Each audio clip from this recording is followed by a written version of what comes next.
वाहतूक कोंडीची समस्या सोडवण्यासाठी अजित पवार दुसऱ्यांदा भल्या पहाटे रस्त्यावर उतरलेले आहेत। पहाटे आयटी पार्क हिंजवडी परिसराचा त्यांनी आढावा घेतला।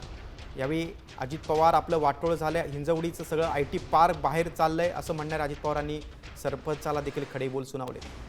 मात्र नंतर मी कुणाला झापलं नाही, जोरात बोललं म्हणजे झापलं असं होत नाही असं स्पष्टीकरण अजित पवारांनी दिलं।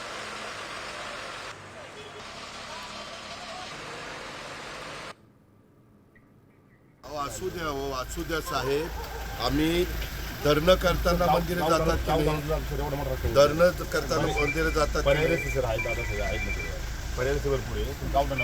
तुम्हाला जे सांगायचं ते सांगा, मी ऐकून घेतो, मला काय करायचं काय सगळं आपलं वाटोळं झालं, आपली हिंजवडीची सगळे आयटी पार्क चाललं बाहेर, तुमच्या माझ्या पुण्यातनं महाराष्ट्रातनं बाहेर काही तुम्हाला पडलेलं नाही।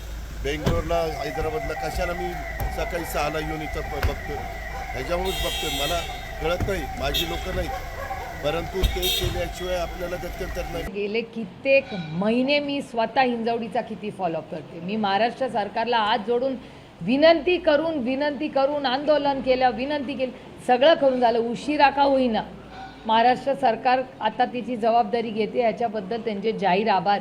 पण आता रिझल्ट्स द्या, आम्हाला रिझल्ट पाहिजे। मी तर एक पत्र लिहिलेलं आहे की जर अडचण एवढा ट्रॅफिकचा अडचण होत असेल तर आठवड्यातून 2च दिवस सगळ्यांनी ठरवून घ्यावं, बाकी सगळा वेळ वर्क फ्रॉम होम करा।